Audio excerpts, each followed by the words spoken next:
ರಾಜ್ಯ ಸರ್ಕಾರ ಅಧಿವೇಶನ ಕರೆದದ್ದು 15 ದಿನಗಳಿಗಾಗಿ. ರಜೆ ಎಲ್ಲ ಹೊರತುಪಡಿಸಿ ಕನಿಷ್ಠ 10 ದಿನವಾದರೂ ಅಧಿವೇಶನ ನಡೆಯಬೇಕಿತ್ತು. ಆದರೆ ಅಧಿವೇಶನದ ಅವಧಿ ಮೊದಲೇ ಅಂದರೆ 2 ದಿನದ ಮೊದಲೇ ಅಧಿವೇಶನವನ್ನು ಮೊಟಕುಗೊಳಿಸಿ ರಾಜ್ಯ ಸರ್ಕಾರ ತನ್ನ ನಾಚಿಗೇಡಿತನವನ್ನು ಪ್ರದರ್ಶನ ಮಾಡಿದೆ ಎಂದು ಶಿವಮೊಗ್ಗ ನಗರ ಶಾಸಕ ಎಸ್.ಎನ್. ಚನ್ನಬಸಪ್ಪ ತಿಳಿಸಿದ್ದಾರೆ. ಶಿವಮೊಗ್ಗ ನಗರದ ಶಾಸಕರ ಕಚೇರಿ ಕರ್ತವ್ಯ ಭವನದಲ್ಲಿ ನಡೆದ ಪತ್ರಿಕಾಗೋಷ್ಠಿಯಲ್ಲಿ ಮಾತನಾಡಿದ ಶಾಸಕ ಚನ್ನಬಸಪ್ಪ, ಈ ಬಾರಿಯ ಸದನದಲ್ಲಿ ಹಲವು ಪ್ರಶ್ನೆಗಳನ್ನು ಕೇಳಿದ ಬಗ್ಗೆ ಹೇಳಿದ ಅವರು, ನಾನು ಹಲವು ಪ್ರಶ್ನೆಗಳನ್ನು ಕೇಳಿದ್ದೆ, ಸರ್ಕಾರದ ಉತ್ತರವೇ ಸಿಗಲಿಲ್ಲ. ಕೆಲವು ಗಮನಿಸಲು ಪ್ರಶ್ನೆಗಳಿಗೆ ಮಾತ್ರ ಉತ್ತರ ಸಿಕ್ಕಿದ್ದು ಸ್ವಲ್ಪ ಸಮಾಧಾನ ತಂದಿದೆ ಎಂದರು. ಶಿವಮೊಗ್ಗ ನಗರಕ್ಕೆ 2ನೇ ಹಂತದ ಕುಡಿಯುವ ನೀರಿನ ಯೋಜನೆ, ತುಂಗಾ ಅಣೆಕಟ್ಟಿನ ಹೂಳನ್ನು ಎತ್ತುವುದು, ಸಾಮಾಜಿಕ ಭದ್ರತೆ ಅಡಿ ನೀಡುವ ಪಿಂಚಣಿ ನಿಲ್ಲಿಸಿರುವ ಬಗ್ಗೆ, ರೈತರ ಪೋಡಿ ಹದ್ದುಬಸ್ತು ಸರ್ವೆಯ ಬಗ್ಗೆ, ಇಂಗ್ಲಿಷ್ ಮಾಧ್ಯಮದಿಂದ ಕನ್ನಡ ಮಾಧ್ಯಮದ ಪ್ರವೇಶದ ಬಗ್ಗೆ, ಪಠ್ಯಪುಸ್ತಕ ಶೂ ವಿತರಣೆ ಬಗ್ಗೆ, ಪಾಲಿಕೆ ವ್ಯಾಪ್ತಿಯ ಜಾಗ ಗುರುತಿಸುವ ಬಗ್ಗೆ, ಇಎಸ್ಐ ಬಗ್ಗೆ, ಅಂಗನವಾಡಿ ಕಾರ್ಯಕರ್ತರ ಸಮಸ್ಯೆ ಕುರಿತು, ಮುಜರಾಯಿ ದೇವಸ್ಥಾನದ ಹಣ ಬಿಡುಗಡೆ ಕುರಿತು, ಅಲ್ಲಿನ ದೇವಸ್ಥಾನಗಳ ವಿದ್ಯುತ್ ಬಿಲ್ ಸಮಸ್ಯೆ ಕುರಿತು, ಸಾರಿಗೆ ಇಲಾಖೆಯಲ್ಲಿ ಸಮಸ್ಯೆಗಳ ಬಗ್ಗೆ, ಅಲೆಮಾರಿಗಳ ಮೂಲಭೂತ ಸಮಸ್ಯೆಗಳನ್ನು, ಕೊಳೆಗಾರಿಗಳಿಗೆ ಅನುದಾನ, ಕುವೆಂಪು ವಿವಿಯಲ್ಲಿ ಭ್ರಷ್ಟಾಚಾರ, ಸ್ನಾತಕೋತ್ತರ ಕೋರ್ಸ್ ನಿಲ್ಲಿಸಿದವರ ಬಗ್ಗೆ, ಹೀಗೆ 10 ಪ್ರಶ್ನೆಗಳು ನಾನು ಕೇಳಿದ್ದೆ. ಆದರೆ ಉತ್ತರ ಮಾತ್ರ ಶೂನ್ಯವಾಗಿತ್ತು ಎಂದರು. ಕುಡಿಯುವ ನೀರಿನ ಯೋಜನೆಗೆ ತಾತ್ವಿಕ ಒಪ್ಪಿಗೆ ದೊರೆತಿದೆ. ಇಷ್ಟರ ನಡುವೆಯೇ ಒಂದೆರಡು ಸಮಾಧಾನ ಉತ್ತರಗಳು ಕೂಡ ನನಗೆ ಸಿಕ್ಕಿದೆ. ಇದು ಸ್ವಾಗತ ಕೂಡ. 2ನೇ ಹಂತದ ಕುಡಿಯುವ ನೀರಿನ ಯೋಜನೆಗೆ ತಾತ್ವಿಕ ಒಪ್ಪಿಗೆ ಸಿಕ್ಕಿದೆ. ಈ ಯೋಜನೆಗೆ ಸಂಬಂಧಿಸಿದಂತೆ ಸಕ್ಕರೆಬೈಲುವಿಲಿ 24 ಎಕರೆ ಜಾಗ ಗುರುತು ಕೊಟ್ಟಿದ್ದೇವೆ. ಇದಕ್ಕಾಗಿ ಹಣದ ಭರವಸೆ ಕೂಡ ಕೊಟ್ಟಿದ್ದಾರೆ. KUWS ಮಂಡಳಿಯಿಂದ ಅನುಮತಿ ಕೂಡ ಸಿಕ್ಕಿದೆ. ಇದೊಂದು ಸಂತೋಷದ ಸಂಗತಿಯಾಗಿದೆ ಎಂದರು. ಚಿತ್ರದುರ್ಗದಲ್ಲಿ ನಡೆದ ವಿಭಾಗೀಯ ಬರ ನಿರ್ವಹಣೆ ಕುರಿತ ಸಭೆಯಲ್ಲಿ ನಾನು ಬರ ಬಂದಾಗ ಈ ಹಿಂದೆ ಗಾಜನೂರು ಡ್ಯಾಂನಲ್ಲಿ ಹೂಳಿರುವ ಸಮಸ್ಯೆ ಬಗ್ಗೆ ಪ್ರಸ್ತಾಪ ಮಾಡಿದ್ದೆ. ಅದಕ್ಕೂ ಕೂಡ ಈಗ ಕಾಲ ಕೂಡಿ ಬಂದಿದೆ. ಹೂಳೆತ್ತಲು ಸರ್ಕಾರದ ಅನುಮತಿ ಸಿಕ್ಕಿದ್ದು. ಇದಕ್ಕಾಗಿ ವಿವಿಧ ಇಲಾಖೆಗಳ ನೇತೃತ್ವದಲ್ಲಿ ಸಮಿತಿ ರಚನೆಯಾಗಿದೆ. ಈ ಸಮಿತಿಯು ಅತ್ಯಾಧುನಿಕ ರೀತಿಯಲ್ಲಿ ಹೂಳೆತ್ತುವ ಬಗ್ಗೆ ವರದಿ ಸಲ್ಲಿಸಲಿದೆ. ಆದಷ್ಟು ಬೇಗ ತುಂಗಾ ಡ್ಯಾಂನಲ್ಲಿ ಹೂಳೆತ್ತುವ ಕಾರ್ಯ ನಡೆಯಲಿದೆ. ಇದರಿಂದ ಕುಡಿಯುವ ನೀರಿನ ಯೋಜನೆಗೆ ಮತ್ತಷ್ಟು ಅನುಕೂಲವಾಗಲಿದೆ ಎಂದು ಶಾಸಕ ಎಸ್.ಎನ್. ಚನ್ನಬಸಪ್ಪ ತಿಳಿಸಿದ್ದಾರೆ.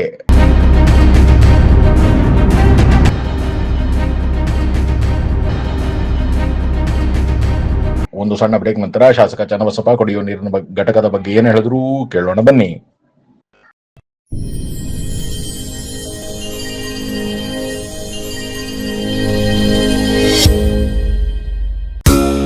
ಪವಿತ್ರ ಈದ್ ಹಬ್ಬವು ನಿಮ್ಮ ಜೀವನದಲ್ಲಿ ಸಂತೋಷ, ಸಮೃದ್ಧಿ, ಶಾಂತಿ ಮತ್ತು ಸೌಹಾರ್ದತೆಯನ್ನು ತರಲಿ.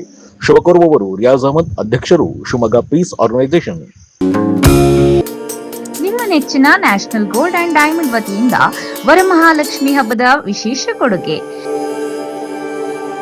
ಪ್ರತಿ 1 ಕಿಲೋಗ್ರಾಂ ಬೆಳ್ಳಿಯ ಸಾಮಗ್ರಿ ಖರೀದಿಗೆ 15,000 ರೂಪಾಯಿಗಳ ಕಡಿತ. ಈ ವಿಶೇಷ ಕೊಡುಗೆ 17 ಆಗಸ್ಟ್ 2026ರಿಂದ 27 ಆಗಸ್ಟ್ 2026 ತನಕ. ಇಂದೇ ಭೇಟಿ ನೀಡಿ. National gold and diamond, Azad ರಸ್ತೆ, ತೀರ್ಥಹಳ್ಳಿ ಮತ್ತು BH ರಸ್ತೆ, ಶಿವಮೊಗ್ಗ.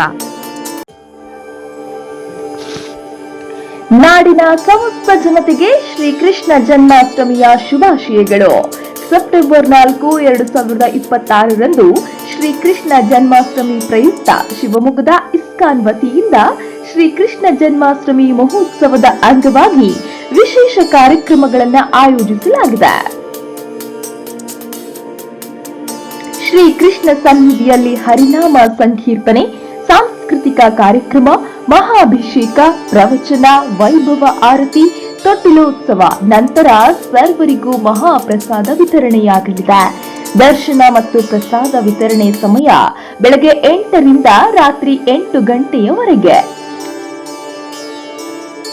ಸರ್ವರಿಗೂ ಭಕ್ತಿಪೂರ್ವಕ ಸ್ವಾಗತ ಕೋರುವವರು ಇಸ್ಕಾನ್ ಶಿವಮೊಗ್ಗ, ದಕ್ಷಿಣ ಶ್ರೀ ಮಾಯಾಪುರಧಾಮ, BH ರಸ್ತೆ, ಮಲ್ನಾಡ್ ಕ್ಯಾನ್ಸರ್ ಆಸ್ಪತ್ರೆ ಎದುರು, ಬಿದರೆ, ಶಿವಮೊಗ್ಗ.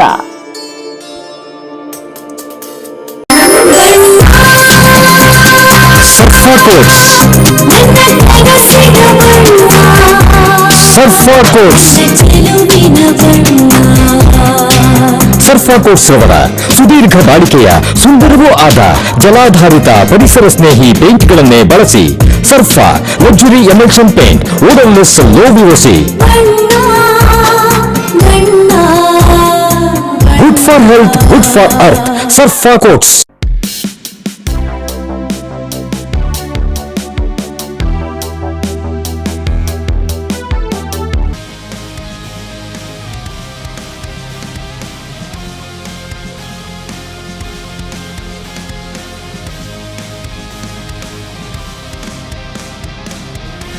ನಂಜಪ್ಪ ಲೈಫ್ ಕೇರಲ್ಲಿ first time Velys robot use ಮಾಡಿ robotic assistant left side knee replacement start ಮಾಡ್ತಿದ್ದೀವಿ.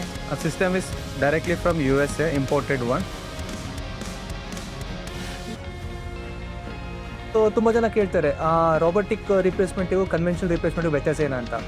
ಸೊ ರೋಬೋಟಿಕ್ ರಿಪ್ಲೇಸ್ಮೆಂಟ್ ವ್ಯತ್ಯಾಸ ಏನಂದರೆ ನಿಖರತೆ ಜಾಸ್ತಿ ಇರುತ್ತೆ. ಈ ನಾವು ಕನ್ವೆನ್ಷನಲ್ಲಿ ನಾವು ಮಾಂಸಖಂಡ MCL ಲಿಗಮೆಂಟ್ ಅಂತ ಇರುತ್ತೆ, ಲಿಗಮೆಂಟ್ ರಿಲೀಸ್ ಜಾಸ್ತಿ ಮಾಡ್ತೀವಿ. ಸೊ ಪೇಷಂಟಿಗೆ ಪೋಸ್ಟ್ ಸರ್ಜರಿ ಪೇನ್ ಇರುತ್ತೆ. ಬಟ್ ನಮ್ಮ ರೋಬೋಟಿಕ್ಸಲ್ಲಿ ನಾವು ಅದನ್ನು ರಿಲೀಸ್ ಮಾಡೋ ಅವಶ್ಯಕತೆ ಇರೋಲ್ಲ.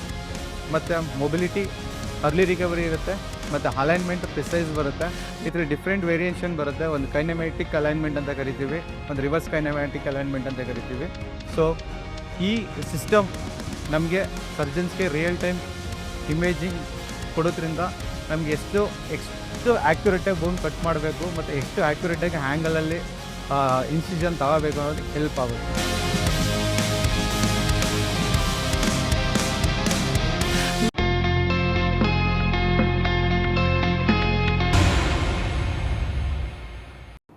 ಇಷ್ಟರ ಮಧ್ಯೆ ಒಂದು ಸಂತೋಷ ಅಂತ ಹೇಳಿದ್ರೆ, ನನಗೆ ನೋವಿನ ಮಧ್ಯೆ ಒಂದು ಶಿವಮೊಗ್ಗ ನಗರಕ್ಕೆ ಸಂತೋಷ ಅಂತ ಹೇಳಿದ್ರೆ, ಈ ಹಿಂದಿನ ಅಧಿವೇಶನಗಳಲ್ಲಿ ನಾವು ಚರ್ಚೆ ಮಾಡಿದಂಥ 2ನೇ ಹಂತದ ಕುಡಿಯುವ ನೀರಿನ ಯೋಜನೆ,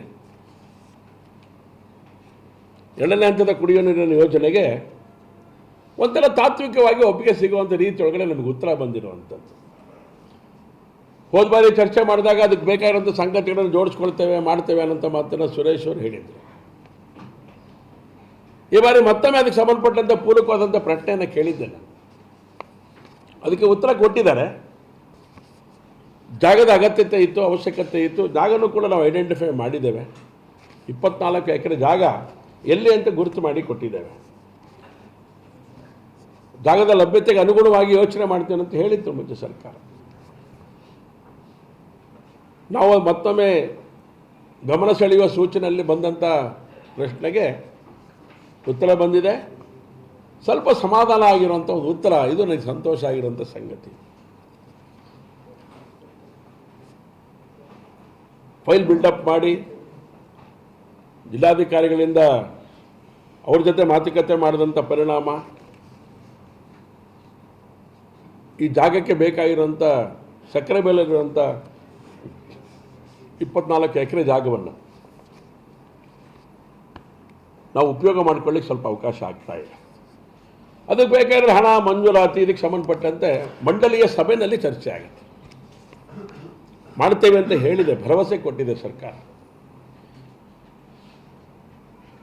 KUWSನ ಮಂಡಳಿ ಏನಿದೆ, ಆ ಮಂಡಳಿಯ ಸಭೆಯಲ್ಲಿ ಮಂಡಿಸಿ ಅದನ್ನು ನಿರ್ಣಯ ತಗೊಳ್ತೇನೆ ಅಂತ ಮಾತನ್ನು ಮಂತ್ರಿಗಳು ಹೇಳಿದ್ದಾರೆ. ಸಂತೋಷದ ಸಂಗತಿ. ನಿನ್ನೆ ನಾನು ಇದಕ್ಕೆ ಪೂರಕವಾಗಿ ನಮ್ಮ UD ಸೆಕ್ರೆಟರಿ ಕಾವೇರಿ ಮೇಡಮ್ ಅವರನ್ನು ಭೇಟಿ ಮಾಡಿದೆ. ಅವರನ್ನು ಭೇಟಿ ಮಾಡಿದಾಗಲೂ ಕೂಡ ಇದ್ರ ಬಗ್ಗೆ ಪ್ರಸ್ತಾಪ ಮಾಡಿದ್ದು, ಭರವಸೆಯ ಮಾತನ್ನು ಅವರು ಕೂಡ ಹೇಳಿದ್ದಾರೆ. ಮಂಡಳಿಯಲ್ಲಿ ಇದ್ರ ಬಗ್ಗೆ ಚರ್ಚೆ ಮಾಡಿ ನಿರ್ಣಯ ಮಾಡುವಂಥ ಕೆಲಸ ಮಾಡ್ತೇವೆ ಅಂತ ಹೇಳಿದರು. ಮಂತ್ರಿಗಳನ್ನು ಭೇಟಿ ಮಾಡಬೇಕು ಅಂತ ಅಂದ್ಕೊಂಡಿದ್ದಾನೆ.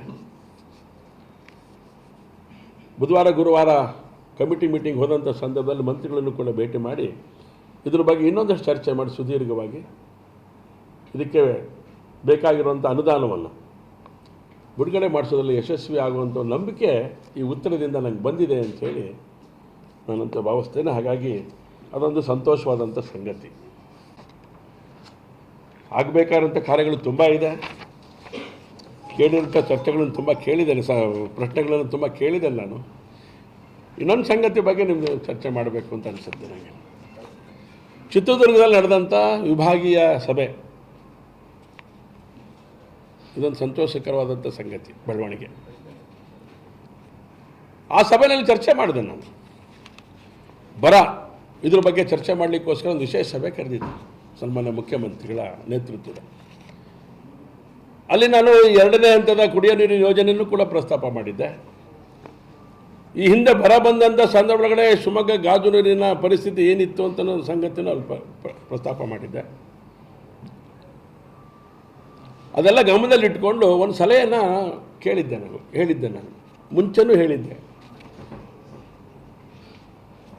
ನಮಗೆ ಒಟ್ಟು 142 ಶಾಸಕರುಗಳನ್ನು ಕರೆದಂಥ ಒಂದು ಸಭೆ ಇತ್ತು, ಹಿಂದೆ ಕರೆದಿದ್ದು ಅವರು ಅವಾಗ DCM. ಅವಾಗಲೂ ಇದನ್ನು ಪ್ರಶ್ನೆ ಮಾಡಿದ್ದೆ ನಾನು, ಪರಿಹಾರ ಕೊಡಿ ಅಂತ ಕೇಳಿದ್ದೆ ನಾನು. ನಾನೇ ಸ್ಥಳಕ್ಕೆ ಬರ್ತೇನೆ ಅಂತ ಮಾತನ್ನು ಅವತ್ತು ಹೇಳಿದರು. ಅದನ್ನು ನೆನಪು ಮಾಡಿದೆ ಅವ್ರಿಗೆ ನಾನು. ಸ್ಥಳಕ್ಕೆ ಬರ್ತೀನಿ ಅಂತ ಹೇಳಿದಿರಿ, ಬರಲಿಲ್ಲ. ಈಗ ನೀವು ಸ್ಥಳಕ್ಕೆ ಬರದೇ ಆದೇಶ ಮಾಡೋಕ್ಕೆ ನಿಮಗೆ ಅಧಿಕಾರ ಕೊಟ್ಟಿದ್ದಾನೆ ಭಗವಂತ. ದಯಮಾಡಿ ನಮಗೆ ಗಾಜನೂರು ಡ್ಯಾಮ್ನಲ್ಲಿರುವಂಥ ಹೂಳನ್ನು ತೆಗೆಸ್ಕೊಟ್ರೆ ನಮಗೆ ನೀರಲ್ಲಿ ಶೇಖರಣೆ ಆಗಲಿಕ್ಕೆ ಅನುಕೂಲ ಆಗುತ್ತೆ ಅನ್ನೋ ಮಾತನ್ನು ಹೇಳಿದೆ. ಆದೇಶ ಮಾಡಲಿಕ್ಕೆ ಅವಕಾಶ ಇದೆ ನಿಮಗೆ ಅಂತ. ಅದಕ್ಕೆ ಒಂದು ತಂಡವನ್ನು ರಚನೆ ಮಾಡಿ ಈಗಾಗಲೇ ಇದನ್ನು ಸರ್ವೆ ಕಾರ್ಯ ಮಾಡಲಿಕ್ಕೆ ಅವಕಾಶ ಮಾಡಿಕೊಟ್ಟಿದ್ದಾರೆ ಮಾನ್ಯ ಮುಖ್ಯಮಂತ್ರಿಗಳು.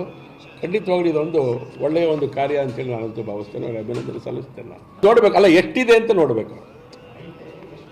ಎಷ್ಟಿದೆ ಏನು ಅದಕ್ಕೊಂದು ಒಂದು ಅದಕ್ಕೋಸ್ಕರ ಮೈಸೂರಿನಲ್ಲೊಂದು ಇದಿದೆ, ತನಿಖಾ ಸಂಸ್ಥೆ ಇದೆ. ತನಿಖಾ ಸಂಸ್ಥೆ ಅಂದರೆ ಅದಕ್ಕೊಂದು ಅದ್ರ ಬಗ್ಗೆ ಅಧ್ಯಯನ ಸಂಸ್ಥೆ, ತನಿಖಾ ಸಂಸ್ಥೆ ಅಲ್ಲ, ಅಧ್ಯಯನ ಸಂಸ್ಥೆ ಇದೆ. ಅವರೆಲ್ಲೂ ಸೇರಿಕೊಂಡು ಈ ಕಾರ್ಯವನ್ನು ಮಾಡಬೇಕಾಗತ್ತೆ. ತುಂಗಾ ಡ್ಯಾಮಿಗೆ ಕೇಳಿದಂಥ ಪರಿಣಾಮ ಅವರು ವಿಸ್ತೃತವಾದಂಥ ರೀತಿಯೊಳಗೆ ಇದ್ರ ಬಗ್ಗೆ ಆಲೋಚನೆ ಮಾಡಿ ಅಂಥೇಳಿ ನಮಗೆ ಆದೇಶ ಕಳಿಸ್ಕೊಟ್ಟಿದ್ದಾರೆ ನಮ್ಮ UTPಯ ಮೂಲಕ. ನಿಜವಾಗ್ಲೂ ಅದೊಂದು ಭಾಳ ಸಂತೋಷಕರವಾದಂಥ ಸಂಗತಿ ಅನ್ನೋಂಥ ಮಾತನ್ನು ಚಿತ್ರದುರ್ಗದಲ್ಲಿ ಸಿಕ್ಕಂಥ ಇದು ಫಲಶ್ರುತಿ ಸಮಿತಿ ಮಾಡೋಕ್ಕೆ ಆದೇಶ ಮಾಡಿದ್ದಾರೆ. ಯಾರು ಇರಬೇಕು ಅಂತ ತೀರ್ಮಾನ ಮಾಡಿದೆ ಸರ್ಕಾರ. 13/8/2026 ಇದಾಗಿದೆ. ನಿರ್ದೇಶಕರು KERS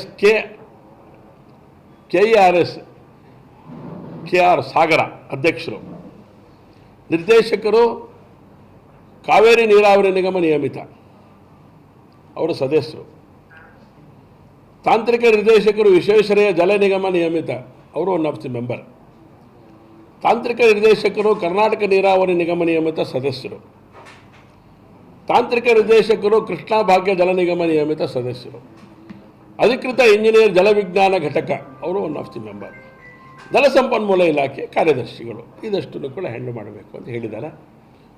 ನಿಜವಾಗ್ಲೂ ಇದೊಂದು ಒಳ್ಳೆಯ ಬೆಳವಣಿಗೆ ಅಂತೇಳಿ. ಯಾಕೆಂದರೆ ಮುಂದಿನ ದಿನಗಳಲ್ಲಿ ನಮಗೆ ನೀರು ಶೇಖರಣೆ ಪ್ರತಿ ಮಳೆಗಾಲದಲ್ಲಿ ಶೇಖರಣೆ ಹೆಚ್ಚು ಮಾಡಿಕೊಳ್ಳಿಕ್ಕೆ 2ನೇ ಹಂತದ ಯೋಜನೆಗೂ ಕೂಡ ನಮಗೆ ಈ ಹಿಂದೆ ಸರ್ಕಾರ ನಮಗೆ ಒಂದು ಅವಕಾಶ ಮಾಡಿಕೊಡ್ತು. ಇನ್ನೊಂದಷ್ಟು ನಮಗೆ ನೀರು ಬೇಕಾಗುತ್ತೆ ಅಂತ ಹೇಳಿದಾಗ ಗಾಜನೂರಿಂದ ತೊಗೊಳ್ಬೇಕು ಅಂತ ಹೇಳಬೇಕು, ಅದು ಪರ್ಮಿಷನ್ ಕೇಳಿದಾಗ ಪರ್ಮಿಷನ್ ಕೊಟ್ಟಿದ್ದಾರೆ ನಮಗೆ. ಅದೆಲ್ಲದನ್ನು ಗಮನದಲ್ಲಿ ಇಟ್ಕೊಂಡು 2ನೇ ಹಂತದ ಯೋಜನೆಗೆ ಇವತ್ತು ನಾವು ಕೈ ಹಾಕ್ತಿದ್ದೇವೆ. ಅದಕ್ಕೊಂದು ಇದನ್ನು ಮಾಡಿಕೊಂಡು